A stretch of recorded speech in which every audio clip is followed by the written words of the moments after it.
Assalamualaikum warahmatullahi wabarakatuh. Alhamdulillahi rabbil alamin. Wassalatu wassalamu ala ashrafil anbiya'i wal mursalin wa ala alihi wa sahbihi ajma'in. Rabbi shrah li sadri wa yassir li amri wahlul 'uqdatam min lisani yafqahu qawli. نويت التعلم والتعليم والتذكر والتذكير والنفع والانتفاع والإفادة والاستفادة والحث على التمسك بكتاب الله وسنة رسول الله صلى الله عليه وسلم والدعاء إلى الهدى والدلالة على الخير ابتغاء وجه الله ومرضاته وقربه وثوابه سبحانه وتعالى. أما بعد. Alhamdulillah, semua alhamdulillah, tuan-tuan, puan-puan, seluruh saf kepimpinan surau An-Nur, pengurusi, imam, Bilal, Al-Fadil, Ustaz, dan semua yang hadir pada malam ini. Syukur kita kehadrat Allah SWT kerana dengan limpah taufik, hidayah, inayah daripada Allah, pada malam ini dapat sama-sama kita hadir ke rumah Allah, dapat kita dirikan salat fardu maghrib secara berjemaah. Kemudian kita teruskan dengan menaikkan salat jenazah. Kemudian yang ahli keluarga pergi ke menghantar sampai ke kubur, ke kawan dan sebagainya. Yang kita dah dapat solat dan tak dapat nak pergi hantar tu tak apalah, kita berada dalam majlis ilmu. Jadi alhamdulillah pada malam ni kita terus menyambung pengajian kitab kita, iaitu tafsiran ayat ya ayyuhalladzina amanu. Kita dah sampai kepada sikit lagi tuan-tuan, semuka dua muka lagi, tentang seruan Allah Ta'ala tentang kewajipan menepati janji dan mengingati segala yang dihalalkan, diharamkan. Sebelum kita masuk kepada seruan yang seterusnya, iaitu surah Al-Ma'idah ayat yang kedua. Lepas ya ayyuhalladzina amanu aufu bil 'uqud itu habis satu ayat. Ayat yang kedua ya ayyuhalladzina amanu la tuhillu sya'airallah. Maksudnya seruan 29, haram melanggar syiar Allah Subhanahu wa taala dan wajib menolong ke arah kebaikan dan takwa. Baik, kita habiskan sikit tuan-tuan. Ni ada pengarang dia sebut sikit tentang kisah ni. Baik, berkata musannif rahimahullah ta'ala, nafa'ana bi'ulumi fid darin amin. Kata pengarang kitab, saudaraku tercinta, seorang ulama saleh menulis sepucuk surat kepada saudaranya seperti berikut. Ada seorang ulama yang saleh, dia tulis surat kepada saudara dia. Saudara ni adik-beradik lah. Amma ba'du, saya mewasiatkan kamu supaya bertakwa kepada Allah Ta'ala. Maknanya dia wasiat takwa kepada Allah Ta'ala. Jarang kita menulis surat, tulis Assalamualaikum, apa khabar sebagainya, saya mewasiatkan takwa. Jarang. Tak ada kot orang tulis surat mewasiatkan takwa. Tapi sebenarnya tuan-tuan, boleh. Kita mungkin nak tulis surat kepada, sekarang tak main surat dah, WhatsApp lah, email ke. Boleh sebenarnya tuan-tuan. Mana wasiatkan takwa. Tapi ini orang dulu-dululah. Mungkin hari ini dah kita orang rasa pelik lah. Kenapa ni tulis email, hantar email, tulis wasiat, tulis mewasiatkan takwa. Dah macam khutbah Jumaat dah. Jadi tak faham. Kerana bila berubah zaman, kita pun dah rasa tulis biasa-biasa dah, apa wasiat takwa ni. Mungkin macam tu. Baik. Apa wasiat dia? Bertakwa kepada Allah SWT dan bersiap sedia menghadapi detik itu, kerana tiada seorang pun yang dapat lari dari penyesalan yang sudah tidak berguna. Maknanya detik inilah hari kiamat lah, mana hari pembalasan. Kerana tak ada seorang pun yang dapat lari daripada penyesalan. Semua kita tuan-tuan, bila mana setelah kita meninggal dunia, di hadapan Allah Ta'ala, di hari pengadilan, hari pembalasan, semua kita akan menyesal, disebabkan di dunia kita tidak penuhi, tak isi dengan ibadah ataupun keimanan kepada Allah Subhanahu Wa Ta'ala. Dengan mana penyesalan sudah tidak berguna. Pantun ke apa tu? Telajak perahu boleh undur, telajak kata padah. Apa benda tak tahu lah. Tak apalah. Jadi tak guna dah kalau menyesal di hari akhirat. Oleh itu, hindarilah topeng orang-orang yang lengah di kepalamu. Bangunlah dari tidurmu. Mana hindar tuan-tuan orang yang lengah, yang lengah di kepalamu. Bangunlah dari tidurmu. Bersiap sedialah untuk hari esok. Bersiap sedialah untuk hari esok, kerana dunia merupakan wahana bagi orang-orang yang berpacu.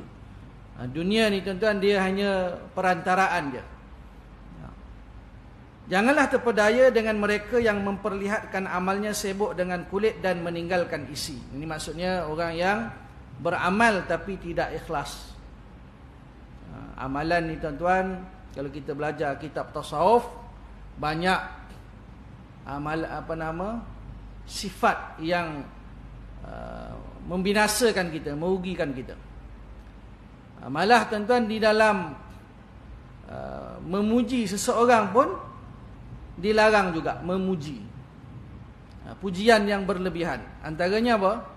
Kita puji seseorang, akhlak dia mulia, sedangkan akhlak mulia tu tidak ada pada orang tersebut. Tuan ni baguslah, tuan ni orangnya adil, orangnya amanah. Sebenarnya orang tu khianat, sebenarnya orang tu zalim. Kita pergi puji dia. Maka di dalam pujian itu juga tuan-tuan, yang memuji pun binasa, yang dipuji pun binasa. Itu dalam kitab tasawuf tu tuan-tuan. Baik, jadi amalan yang hanya kulit ni maknanya amalan yang disertai dengan riak, ujub, sum'ah dan segala sifat-sifat lah yang kita kata haba'an mansura. Amalan kita itu berterbangan seperti debu. Kemudian kata pengarang lagi, ketahuilah bahawa saya dan kamu diharuskan untuk memiliki kedudukan di hadapan Allah Subhanahu Wa Ta'ala, Tuhan semesta alam. Dia akan menanyakan kita sesuatu yang jelas dan tersembunyi. Maknanya tuan-tuan, semua kita ni tuan-tuan akan dihadapkan di hadapan Allah Ta'ala. Kita akan ditanya, disoal, diadili, dibalas, sama ada yang kita buat tu jelas ataupun yang kita buat tu secara tersembunyi. Pada masa itu kita tidak akan aman dari bisikan dada, kerdipan mata dan berpura-pura mendengar. Jadi hari akhirat ni dia tak boleh dah nak bersifat dengan sifat munafik, dia tak boleh. Nak menipu dah tak boleh. Nak cabut lari dia tak boleh. Semua tak boleh. Semua akan di hadapan Allah Ta'ala. Baik, kemudian pada musim panas, Rauh bin Zinba menjelajah di kawasan bersempadan dengan Mekah dan Madinah. Dia mengambil makanannya dan memanggil seorang pengembala kambing di sebalik bukit. Ini kisah tuan-tuan, Rauh bin Zinba. Dia pergi kawasan sempadan Mekah Madinah ni. Dia pada ketika itu musim panas. Jadi dia bawa makanan, dia panggil seorang pengembala. Pengembala di sebalik bukit. Orang dulu-dulu tuan-tuan, pekerjaan dia mengembala petani, ada kebun kurma, kan? Kejayaan mereka cari hasil. Mulia sebenarnya pekerjaan itu, mengembala, kerja pekebun, petani. Kalau hari ni sebut petani, sebut pekebun, nampak macam lekeh lah kerja, kan? Cuba hari ni tuan-tuan, anak-anak dara, kita tanya dia, nak bakal suami gaji berapa? Kalau dia seorang pekebun, nak tak? Tak nak pekebun. Nak yang gaji 5,000 ke 10,000. Dia tak berumah, belum lagi masuk alam rumah tangga, macam-macam dah dia nak. Sebenarnya tuan-tuan, Kerja ni kerja mulia. Malah orang hari ni kalau tokel lembu kaya, tokel kambing, tokel apa lagi, tokel cili, kaya tuan-tuan. Tapi pekerjaan tu nampak macam nekeh lah, nampak macam kata apa, tak, sekarang punya apa nama, lifestyle ke apa benda tak tahulah. Baik. Jadi Rauh bin Zimbak ni panggil pengembala tu, mari ke sini untuk makan tengah hari. Dia ajak makan tengah hari. Mana pengembala itu menjawab, saya berpuasa. Rauh bertanya, apakah kamu berpuasa pada hari yang sangat panas? Ditanya, dia ajak pengembala tu makan musim panas, dia kata dia puasa. Jadi Rauh bin Zimbak ni tanya, musim panas-panas macam ni kamu puasa? Pengembala itu menjawab, apakah aku akan membiarkan hariku berlalu tanpa manfaat? Dia kata, tak apalah, panas pun panas lah. Janji hari yang berlalu ni aku buat ibadah puasa. Kerana ibadah puasa ni daripada tahan lapar pada pagi, sebelum subuh sampailah maghrib, dalam keadaan berpuasa. Maknanya dia nak daripada pagi sampai maghrib tu tuan-tuan, dia dalam keadaan beribadah kepada Allah, buat ibadah. Jadi dia tak nak hari dia berlalu tanpa manfaat. Walaupun apa nama, kalau puasa sunat tak ada masalah. Kalau orang ajak makan, makanlah, tak apa masalah. Tapi dia tetap tahan, seorang pengembala. Di apa nama, di saat ketika musim panas dia sanggup tahan. Baik, riwayat menyatakan Al-Hasan Al-Basri.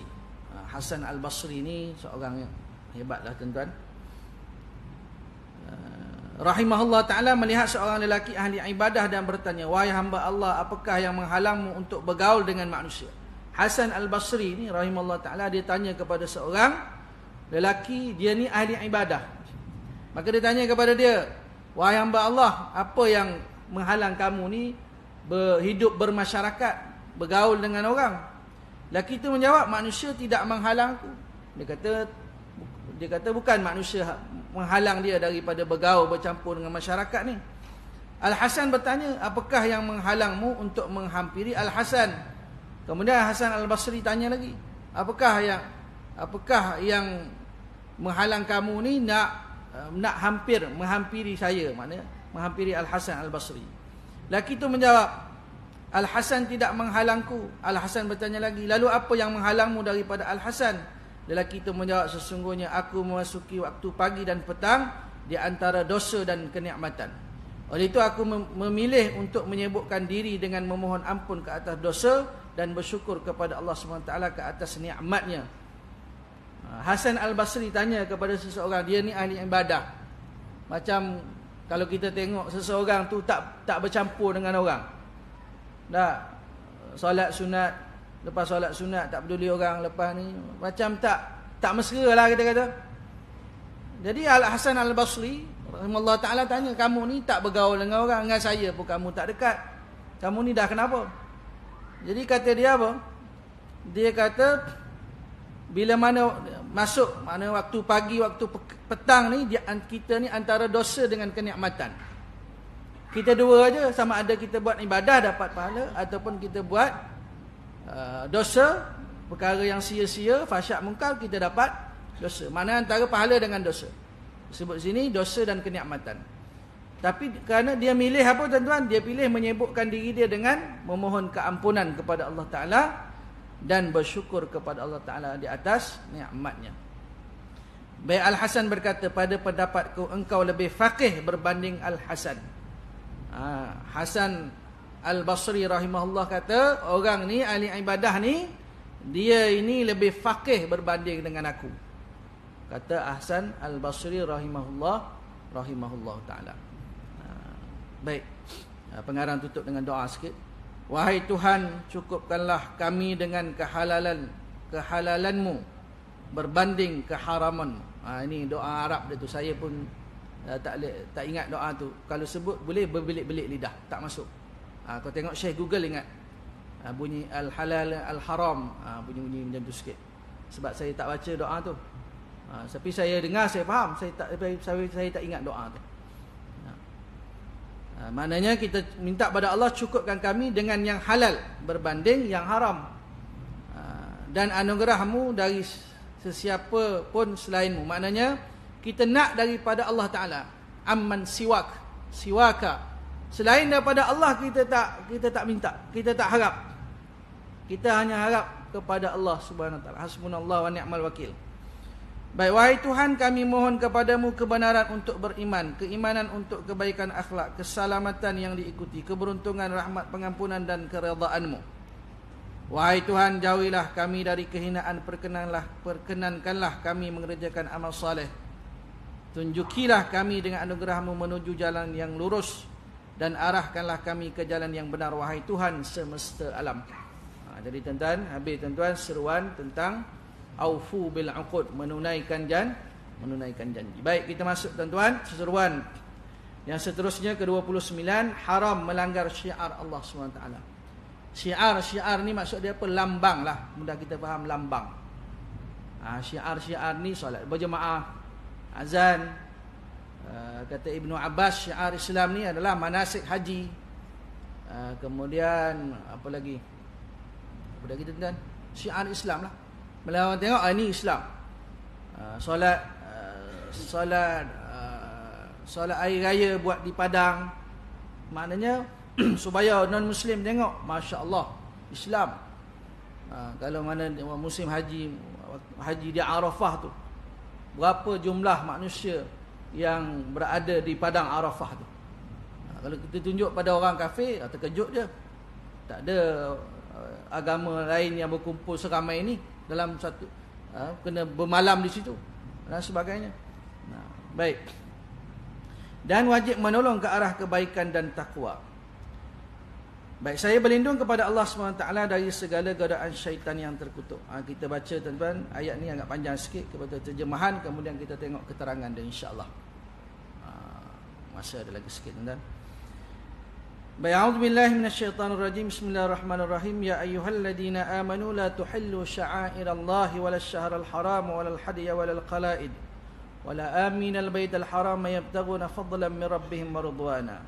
Wa idza halaltum fastadu wa la yajrimannakum syana'anu qaumin an saddukum 'anil masjidil haram an ta'tadu. Wa ta'awanu 'alal birri wat taqwa wa la ta'awanu 'alal itsmi wal 'udwan wattaqullaha innallaha syadidul 'iqab. Baik. Maksud dia, wahai orang-orang yang beriman, janganlah kamu ingat halal membuat sesuka hati mengenai syiar-syiar agama Allah, dan mengenai bulan-bulan yang dihormati, dan mengenai binatang-binatang yang dihadiahkan ke Mekah untuk korban, dan mengenai kalung-kalung binatang hadiah itu, dan mengenai orang-orang yang menuju ke Baitullah Al-Haram yang bertujuan mencari limpah kurnia dari Tuhan mereka, dan dengan jalan perniagaan dan mencari keredaannya, dengan mengerjakan ibadah haji di tanah suci, dan apabila kamu telah selesai dari ihram maka bolehlah kamu memburu. Dan jangan sekali-kali kebencian kamu kepada suatu kaum kerana mereka pernah menghalangi kamu dari Masjidil Haram itu, mendorong kamu menceroboh, dan hendaklah kamu bertolong-tolongan untuk membuat kebajikan dan bertakwa. Dan janganlah kamu bertolong-tolongan pada melakukan dosa maksiat dan pencerobohan, dan bertakwalah kepada Allah, kerana sesungguhnya Allah maha berat azab siksanya bagi sesiapa yang melanggar perintahnya. Surah Al-Ma'idah ayat yang kedua. Baik, keterangan tuan-tuan. Keterangan dan penjelasan seruan ini merupakan seruan kedua-dua Allah SWT ke atas orang yang beriman yang terkandung dalam surah Al-Ma'idah. Maknanya ayat yang pertama, ya ayyuhalladzina amanu aufu bil uqud. Seruan yang sebelum ni, seruan yang seterusnya, ya ayyuhalladzina amanu la tuhillu sya'airallah. Baik, Allah SWT menyeru mereka dengan suatu perintah. Di samping itu Allah SWT melarang mereka dengan suatu larangan.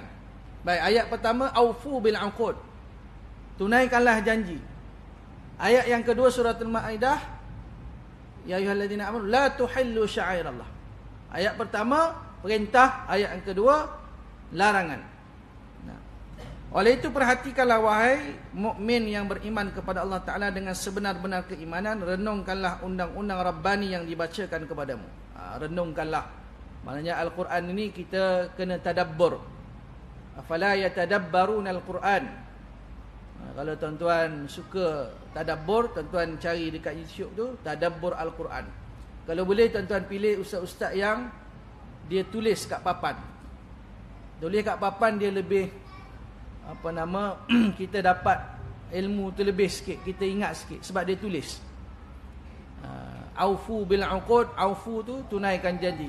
Dari segi fa'il, dia fa'il apa? Ilmu sarafnya. Fa'il madhi suruhan ke, fa'il mudhari' sedang terjadi ke, fa'il madhi yang telah lepas, fi'lul amri suruhan. Itu bab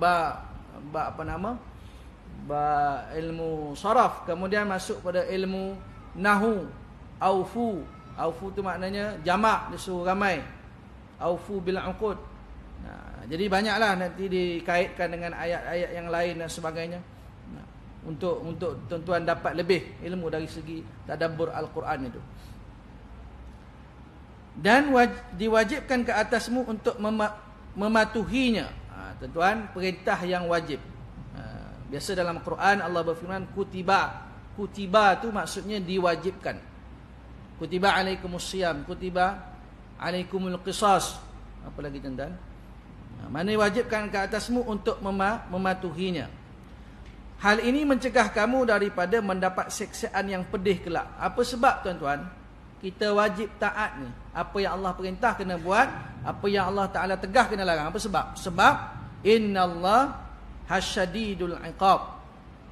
Kerana kalau kita taat perintah Allah, jauhi larangan Allah, kita selamat daripada syadidul iqab, daripada azab seksa Allah Subhanahu Wa Taala yang berat.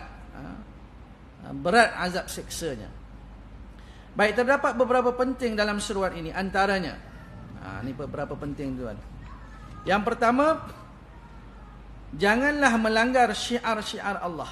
La tuhillu sya'airallah. Jadi saya sebut apa tuan-tuan? Syiar tadi, manasik haji, apa lagi, syiar ini termasuklah amalan agama yang diwajibkan ke atas kamu. Kata pengarang, syiar Islam ni maknanya amalan yang wajib ke atas kita. Jangan kamu tinggalkan solat. Solat tu syiar. Kemudian puasa, kemudian zakat, zakat harta, hubungan silaturahim. Allah Ta'ala tuan-tuan perintahkan kita hubungkan silaturahim. Jangan putuskan silaturahim. Silaturahim itu juga merupakan syiar Islam. Kemudian menghalalkan yang haram. Dan jangan kita tuan-tuan, yang Allah Ta'ala haramkan, kita pergi halalkan. Menghalalkan yang haram seperti riba, zina, perbuatan keji dan sebagainya. Itu tuan-tuan, yang pertama. Ya ayyuhalladzina amanu la tuhillu sya'airallah. Kemudian walasyahrul haram. Walasyahrul haram ni maksud dia, janganlah melanggar kehormatan bulan-bulan haram. Bulan ada 12, yang haram ada 4. Minha arba'atun hurum. Tak lama dah nak isyak tuan-tuan. Tak boleh lajak kan, dia isyak lah. Biasa isyak lewat, ceramah rasa macam sakit tekak, tak masuk isyak lagi. Ini tak dan sakit tekak, dah berkelip-kelip dah. Tak apa tuan-tuan. Baik, walasyahrul haram, janganlah melanggar kehormatan bulan haram. Bulan haram 4. Zulqa'dah, Zulhijjah, Muharram, Rajab. Yang 3 ni dia berturutan. Zulqa'dah, Zulhijjah, Muharram, Rajab tu dia tak sekali, dia duduk lain. Susunan dia tu. Yang mana bulan haram ni apa tak boleh buat tuan-tuan? Sehingga kamu membunuh kaum musyrikin tersebut. Maknanya bulan haram tak boleh berperang. Ada yang mengatakan dah mansukh, wallahu alam. Dia panjanglah pembahasan tafsiran dia tuan-tuan. Maknanya dulu zaman Nabi sallallahu 4 bulan ini tak boleh berperang. Zaman kita hari ini peduli apa bulan haram ke bulan apa dia pun tak tahu. Bulan haram ada konsert. Takkan penganjur tu kata kita tak dapat buat bulan ni sebab ni bulan haram. Nah, peduli apa dia? Dia Islam ke? Kalau kafir lagi dia tak tahu. Nah. Sebab itu tuan-tuan, kena semai, kena pupuk tuan-tuan, anak-anak cucu kita. Sebab itu pentingnya para alim ulama menyedarkan ummah. Ini bulan Zulqa'dah, contohlah, ini bulan Zulqa'dah, bulan Muharram, amalan apa? Nak menghidupkan bulan-bulan itu, kena buat. Tapi orang hari ni peduli apa? Nah, dia tak peduli semua. Malah dia pun tak tahu. Tanya bulan haram apa? Tak, haram. Bulan haram kot, bulan diharamkan. Haram apa entah? Tak tahu. Jadi tuan-tuan yang dimuliakan oleh Allah SWT, bulan-bulan ini dia ada kehormatan dia. Muharram, Zulqa'dah, Zulhijjah, Rajab. Sebab itu kalau ada majlis-majlis yang dipimpin oleh alim ulama, oleh tutup guru di pondok ke di mana kan, tuan-tuan hadir. Majlis-majlis yang mana diadakan di bulan-bulan yang haram ni. Baik, kemudian walal hadiah ni maksud dia apa? Walal hadiah ni mengenai binatang-binatang yang dihadiahkan ke Mekah untuk korban. Ada binatang yang dia ni dah ditanda untuk dikorbankan.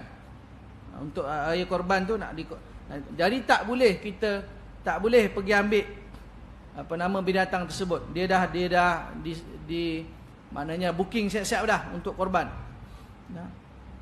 Kemudian walal hadiah walal qala'id. Walal qala'id ni maksud dia binatang tu dah mengenai kalong-kalong binatang itu. Kalong-kalong binatang hadiah, maknanya binatang tu dia dah letak kalong dah. Kalau hari ni tak tahulah dia tanda apa, tebuk telinga ke cat ke apa ke benda, tak tahulah. Dan maknanya binatang yang nak dikorbankan ataupun dah letak dah kalong dia, maka tak boleh. La tuhillu sya'airallah, maknanya jangan, itu syiar Allah Subhanahu wa taala. Kemudian wala aminal baitul haram, dan mengenai orang-orang yang menuju ke Baitul Al-Haram. Kita beri laluan pada azan insya-Allah.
Ya Allahumma salli ala sayyidina Muhammad wa ala sayyidina Muhammad.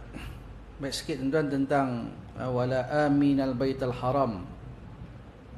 Wala aminal baitul haram ni maksudnya dan mengenai orang-orang yang menuju ke Baitul Haram. Jadi wala aminal baitul haram ni maksudnya jangan halang orang pergi menunaikan haji. Jadi ini maksud dia lebih luas lah. Jadi kalau Saudi melarang macam mana, Saudi bagi syarat gitu gini dan sebagainya, itu mana kalau dulu-dulu, wallahu alam lah kisah dulu-dulu zaman orang naik kapal laut tu sampai ke Saudi, mungkin di mana Jeddah ke di Riyadh ke, naik unta ke apa ke, ada pau tengah jalan tu panggil apa, qat'ut tariq, dia minta duit ke apakah, wallahu alam. Saya ada dengar seorang ustaz tu dia sebut tentang apa yang disebut oleh Buya Hamka. Buya Hamka dia cerita pasal haji macam tu. Dia kata dulu-dulu macam tu, dia halang orang. Jadi kalau bab visa, bab tabung haji, bab apa tu, tak dapatlah saya nak sebut satu persatu, kang kena ni pula kang payah pula kan. Jadi maksudnya jangan mahal wala aminal baitul haram. Kalau orang tu nak pergi haji, jangan halang dia. Melainkan zaman Covid itu, ataupun cek dia ada penyakit kesihatan tidak mengizinkan apa semua tu, dia ada maslahah tu ada. Kerana syarat wajib haji ni ada syarat-syarat dia. Kemudian ada pula kalau memudaratkan dan sebagainya, itu pandangan banyak kena ambil kira lah. Tapi yang Allah Ta'ala firmankan adalah wala aminal baitul haram, jangan menghalang orang daripada menuju ke Baitul Haram. Jadi saya kira tuan-tuan kita berhentilah pada wala aminal baitul haram tu, kerana ayat ni agak panjang. Saya kira cukuplah tuan-tuan, kita sambunglah nanti pada kuliah yang akan datang insya-Allah. Yang baik tu datang daripada Allah Subhanahu wa taala, salah silap daripada kekurangan, kejahilan, kekurangan ilmu saya, khilafan saya mohon ampun kepada Allah Taala. Minta maaf dengan tuan-tuan, puan-puan semua yang hadir. Terima kasih diucapkan kepada seluruh staf kepimpinan surau An-Nur, tuan pengurusi, Al-Fadil, tuan imam, para asatizah dan seluruh ahli jabatan kuasa. Aqulu qawli hadza wa astaghfirullahal azim wa li wa lakum wa billahi taufiq wal hidayah. Wassalamualaikum warahmatullahi taala wabarakatuh.